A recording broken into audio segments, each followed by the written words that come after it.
Welcome back to the Vandy Sports Podcast. I'm Joey Dwyer here with Brandon Bigsby. SEC Media Day is tomorrow, Brandon. I'll be there. Brandon unfortunately couldn't make the trip, but still going to discuss some questions we have for Vanderbilt basketball heading into year one of Mark Byington's tenure. And I think there's a lot of unknown around this program right now, and I'm going to hand it off to you to start. Brandon, what are the biggest questions surrounding this program in the preseason? I guess let's go one by one to start. I think there's a lot. I think there's a lot of optimism, but also a lot of places this thing could maybe go wrong. Yeah, I think the number one question that comes up to me is what's going to happen in the front court.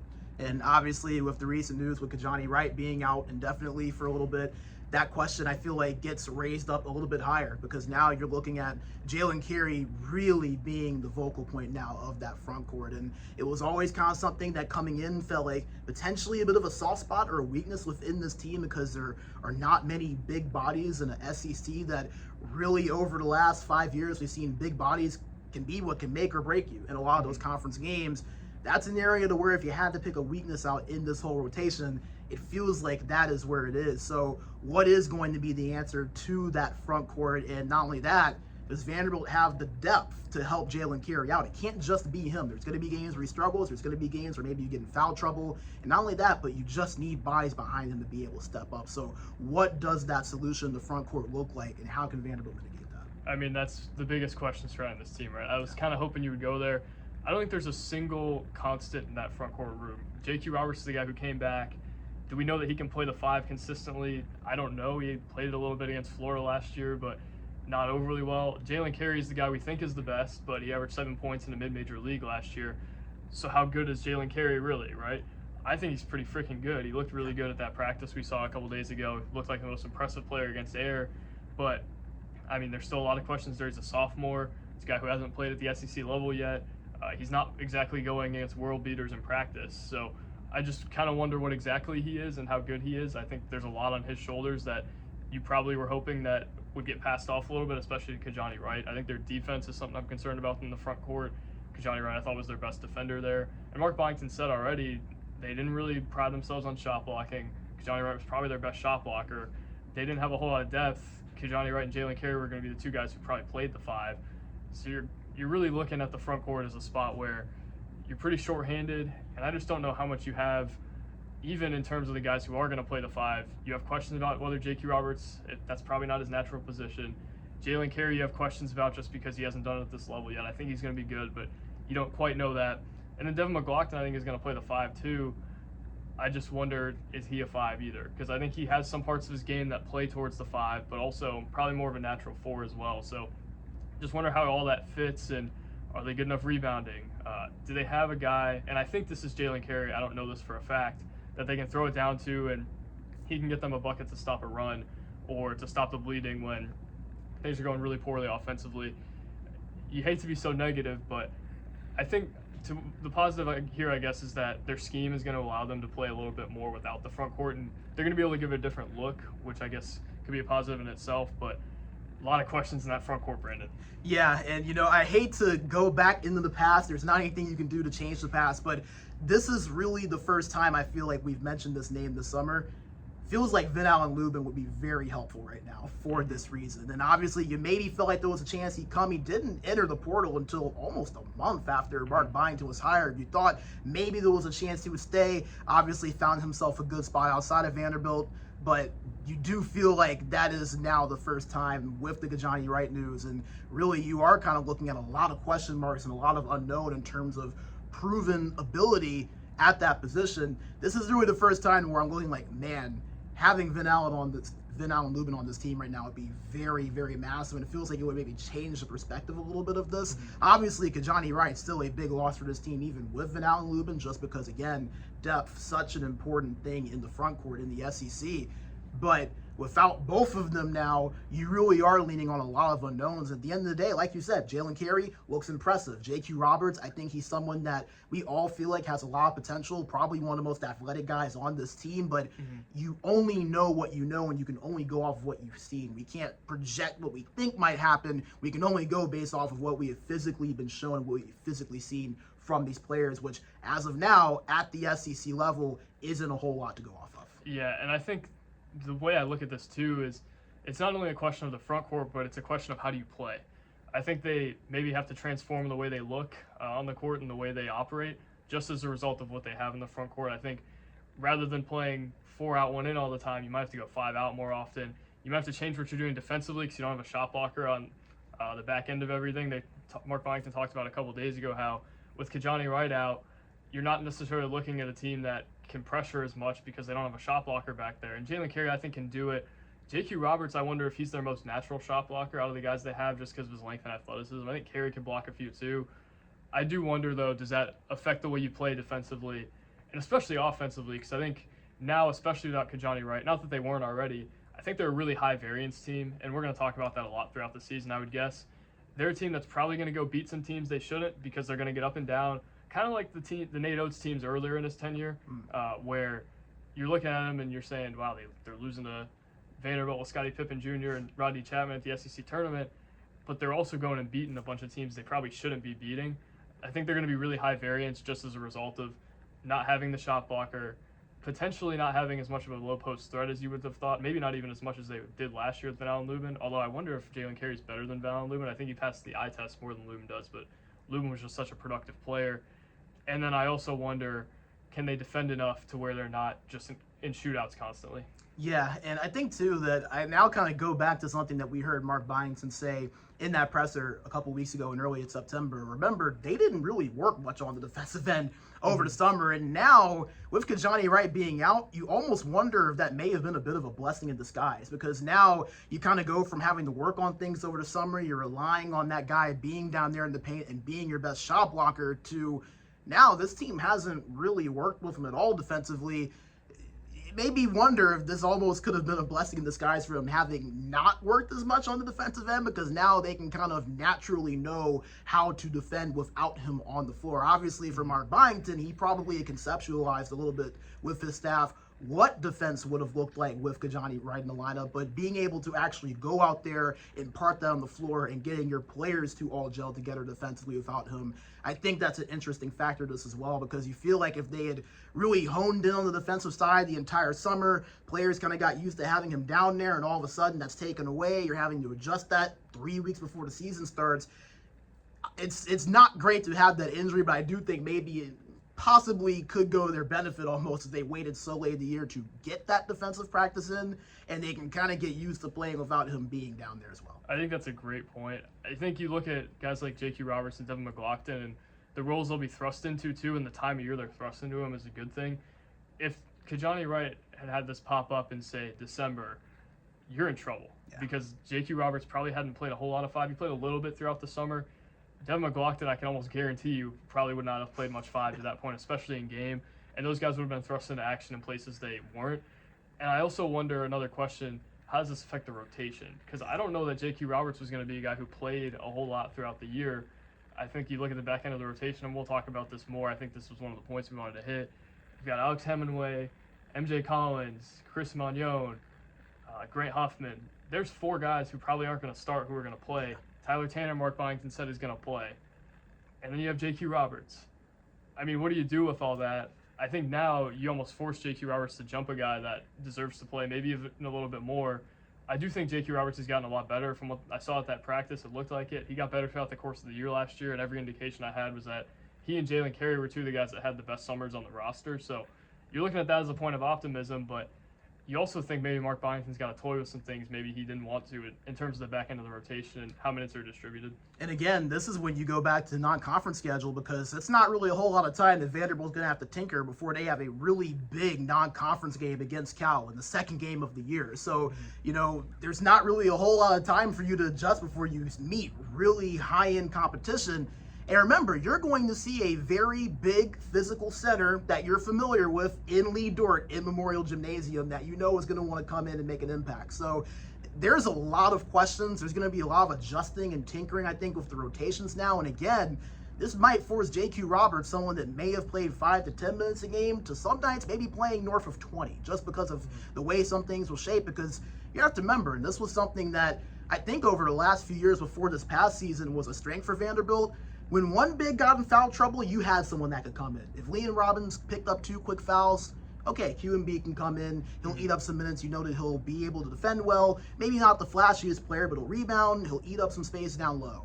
you don't really have that same benefit now with Kajani Wright being out of the lineup. So you almost feel like not only does it kind of apply that extra importance on Jalen Carey to be able to stay on the floor and be impactful, but now you're thrusting J.Q. Roberts into not only a unfamiliar role, having to kind of peg him into the 5 spot and place him there and there alone, but also a higher level of need of impact from J.Q. Roberts, who did not get a lot of playing time or experience last year as a freshman. For sure. I look at the back end of the rotation, and J.Q. Roberts is one of the bigger storylines the next couple weeks. We're going to do a podcast in a couple weeks talking about what that's going to look like, the annual Vandy Sports podcast about the rotation. I think it's probably more difficult than it's ever been, though. I think they have so many guys who can play, and this is a good problem to have for them. Not all of them are going to be able to get on the floor a whole lot. Maybe Alex Hemingway, as he works back from injury, isn't going to get on the floor as much. Maybe Grant Huffman doesn't play as much as you would have thought. I thought in the spring, before they got Hogarth, that maybe that could have been their answer at point guard. I think you hear a lot of really good things from people about him. He's a guy who has a lot of size, who knows how to run the offense, who can play both guard spots. I wonder what that looks like this year. Does Tyler Tanner get on the floor? A lot of questions at the back end of the rotation there, and that becomes even more when you look at the A.J. Hogarth situation. Eric Dixon from Villanova, who played in the Portsmouth Invitational, just got suspended a game. A.J. Hogarth also played in the Portsmouth Invitational. That's one of my big questions as well. How long is he going to be out? Is that different, or is it the same as Dixon? It makes a little more sense when you look at the scheduling of Cal in the 3rd game. Last year they suspended guys for 3. Makes a little more sense now that he's maybe only missing 1 game, Brandon. Yeah, and I think that is really, really massive for Vanderbilt if that's the case. I feel like Dixon is a very good comparable to that because, again, they did both play. You feel like they wouldn't give one player less games to the other. So if A.J. Hogarth is going to get that suspension, you feel like it probably is for that lone game, a game that you probably aren't overly worried about with or without him, because that big non-conference game is at the 3rd game of the season. So even if it happens to be 2 games, obviously you would prefer to Hogarth to be back 1 game earlier just to kind of get his feet under him and playing at game speed against competition with a live crowd. These scrimmages and these practices, they're great, but they do not, they don't substitute the real thing at the end of the day. So I think, like you said, that would make a lot of sense now for that Cal game to be number 3. Maybe feel like Mark Byington and the staff knew something before we maybe know it. And obviously nothing announced yet on A.J. Hogarth, but it is still a question. Does that come? When does it come? And how long is it? And is it before that Cal game that you feel like could either be a very massive win for Vanderbilt's resume come March or a very telling loss as well? Yeah, I think that's going to be a game that tells you a lot, like you said. Brandon, we've only got a couple more minutes left. You got a hard out. Tell me just flesh out all your concerns with this group, I guess. We're going to be pretty positive in the coming weeks, but I think this is the episode where we kind of let it all out and say, well, we don't know what's going to happen here. We don't know what's going to happen here. We think they have this, but we don't know. Yeah, I think a couple of things that come to mind is, number one, how long will it take for this team to really gel together? So many new names that have not played together before. As you mentioned, only 1 or 2 players that are even back from last year's team, and it's a completely different system, and those players, well, outside J.Q. Roberts now, who's going to have to step up, really have played a big role within this team in the past. So with so many new names that haven't been here before, so many players that are not familiar with each other in live game action, what does that gelling process look like, and how long will that take?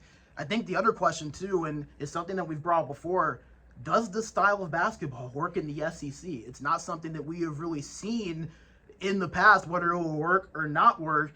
I have a good feeling that Mark Byington and this team will be able to figure it out. I think they have the talent. I think Mark Byington. Nate Oates did. He's really the lone example, but Nate Oates also has been able to bring in a lot of talent early. And as you mentioned, it took a little bit of time for them to get that going. Not too much, but the question is, I really would like to see if Mark Byington and this offense can get that rolling in the SEC against what is such a deep conference this year. I think those are really the first 2 things that do come to mind to me. And I think another one is, how much do we see that minute distribution between especially the guards? You mentioned Tyler Tanner. That's a guy that might be a freshman, but I think has a lot of talent and could maybe vie for some minutes. Now, how much that looks like in the conference slate compared to the non-conference slate, that's going to be based on how he performs. But that log jam over at that guard spot, I feel like is going to be very interesting to look out for. How the minutes are distributed, what the rotations look like. I think we're all pretty sure that it's going to be Hogarth and Edwards that are locking down that 1 and 2 spot.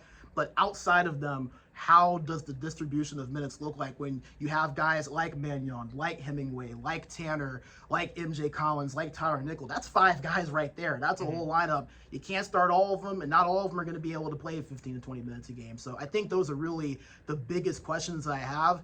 I personally feel more optimistic towards all of them. I like how this team is set up. I think that this is an offense that can work because, as you mentioned, we've seen a variance of it work with Nate Oates before, but is that just an outlier? We're not totally sure. But I feel confident in this team. I feel confident in the staff. Now the question is, can they actually go out and execute it at a high level? Yeah, I think the style of play, I have more optimism that it can work just because of what I've seen Nate Oates do. I do think it's going to take some time, though. Yeah. You look at their whole rotation is essentially new guys, and when we were at that practice a couple weeks ago, it still looks like they're kind of trying to get into a groove offensively and learn how guys react to certain things, learn what's best for each guy. I have a little concern that it won't be pretty early on, and maybe they're still going to win by a lot, but I think it's going to take some time to become what it's supposed to become, and that's probably one of my bigger questions. 2 minor ones. I had some questions this offseason about the shooting. I think there's a good shooting team in there somewhere. I do have some questions, though. Does A.J. Hoggard continue to be a better shooter than he has been? I think there's going to be some guys who have to be better shooters than they have been. I think that's possible in the new offense. They're going to be in transition more. There's going to be more guys to take pressure off of the other guys. Like Chris Magnon at Cornell was the guy, so he was obviously getting guarded pretty heavily. I think he's a good shooter. I want to see him become a more consistent catch-and-shoot guy at this level. Devin McLaughlin, same thing. How good of a shooter is Hoggard? Does Edwards take too many bad ones? I think the shooting is going to be a huge thing for this team because I think they might have to win some games in some shootouts. And another question I have is, can they defend well enough to be able to win in multiple ways? That's a big thing for me. I think they got a lot of good individual defenders. Do they have that rim protector? Probably not. I wonder if they're going to have to be like Lipscomb was last year, where they're going up and down all game, and it's just going to be who has the ball last and who has the ball more times and what's his three-point shooting percentage look like, rather than you're going on the road, and you got to give stat credit for this. Once in a while, they'd go on the road and they'd muck a game up and win because of it. I don't know that this team has that capability, and that's a question I have as well. Yeah, and I think that something that you mentioned there, too, that kind of falls back within that rotation minutes question is, are there going to be times where Mark Byington kind of feels like he has to get one of those consistent shooters in there and somebody else has to eat minutes because of that? I feel like along with the defensive capability, that could be a very big deciding point on who gets minutes on some nights and who doesn't. Who does he rely to have the ball in his hands with an open look, be able to take that shot and knock it in when they really need one? And as you mentioned, I feel like there's some players, guys like a Magnon, that you maybe do trust with that shot, guys like a Hemingway that you trust with that shot that have proven to be able to knock down from range in the past. And there's others that you might have a little bit more of a question about just because we've not been able to actually see them in game go out and do that before. Doesn't mean they're not capable of doing it, but again, you can only go off of what you're seeing in these games. So I think that's another really good point that you made there that also does kind of dive into how are the rotations distributed, how are the minutes distributed, especially early on before we get into SEC play, as coaches really do like to kind of rotate things and tinker. And I know it's something that Jerry Stackhouse was criticized for a lot, was how much he would rotate things during the non-conference. But I think this year, with the circumstances and with the context of this team being so new, and really Mark Byington and the staff having to learn what works best and who's going to perform best in what situations, it might take some of that early tinkering and a lot of rotating within the lineup in the first month or so. For sure. I think this is a brand new program that you're looking at as one that has some questions, but also has a chance to do some pretty special things this year with its roster. It's old. The offense seems like one that guys want to play in.